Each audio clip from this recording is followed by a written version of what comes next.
আজ সকালবেলা ঘুম থেকে ওঠার পর প্রথম ফোনটাই দিল আমাদের বাজারের নবনির্বাচিত সেক্রেটারি জনাব আলমগীর ভাই।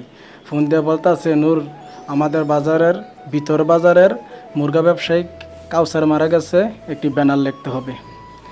তখন আমি বললাম, ভাই আমি আসতেছি। পরে ঘুম থেকে উঠে ফ্রেশ হইয়া নাস্তা করে চলে আসলাম। এসে দিকে আলমগীর ভাই আমার দোকানে। তখন বলল, আমাদের বাজারের মুরগা ব্যবসায়িক কাউসার মারা গেছে, একটি ব্যানার লিখতে হবে।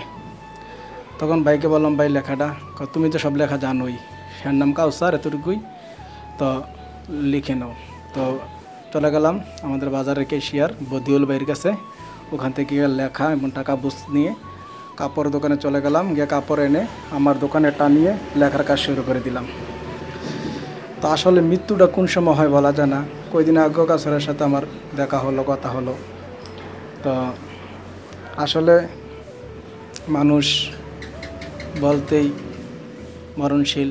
তো তারপরও এত তাড়াতাড়ি সহজে মরে যাবে কল্পনার বাহিরে।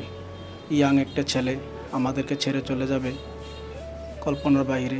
বাজারের ভিতরে গেলে ডাক দিত, ভাই কোথায় আসছেন, আসেন দোকানে বসেন, কথা বলতো, একটি আন্তরিকতা দেখাইতো। তারপর আন্তরিকতার সাথে দেয়া সাক্ষাৎ করতো। কাউসারের দোকানটি হচ্ছে আমাদের চান্দলা ভিতর বাজার একেবারে পূর্ব সাইডে আরও 3টি দোকান আছে। আনিসের দোকান আছে, তারপর আসাদ ভাইয়ের দোকান আছে, আরেকটি দোকানও আছে, হ্যাঁ নামটা মনে নাই। তো এরকম 4-5টা দোকান একসঙ্গে, মাছ বাজার, শুটকি বাজার, মুরগি বাজার একসঙ্গে।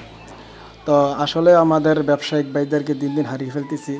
তো হয়তো ইয়াং নতুন ব্যবসায়িক, তো পুরাতন ব্যবসায়িক যারা আছে আল্লাহ তাদের হায়াত দারাজ করুক, আর নতুন ব্যবসায়িক যারা আছে তাদেরকে আল্লাহ নেক হায়াত দান করুক। আমরা যেন সবাই মিলেমিশে একত্রে ব্যবসা করতে পারি। আমাদের সবাইকে যেন আল্লাহ হেফাজতে রাখে। সবাই দোয়া করবেন, নতুন কমিটির জন্য সবাই দোয়া করবেন। তারা ভালো একটা উদ্যোগ নিয়ে ব্যানারটা নিয়ে তাদেরকে স্মরণ করে, তাদের জন্য শুভকামনা রইল। আল্লাহ হাফেজ।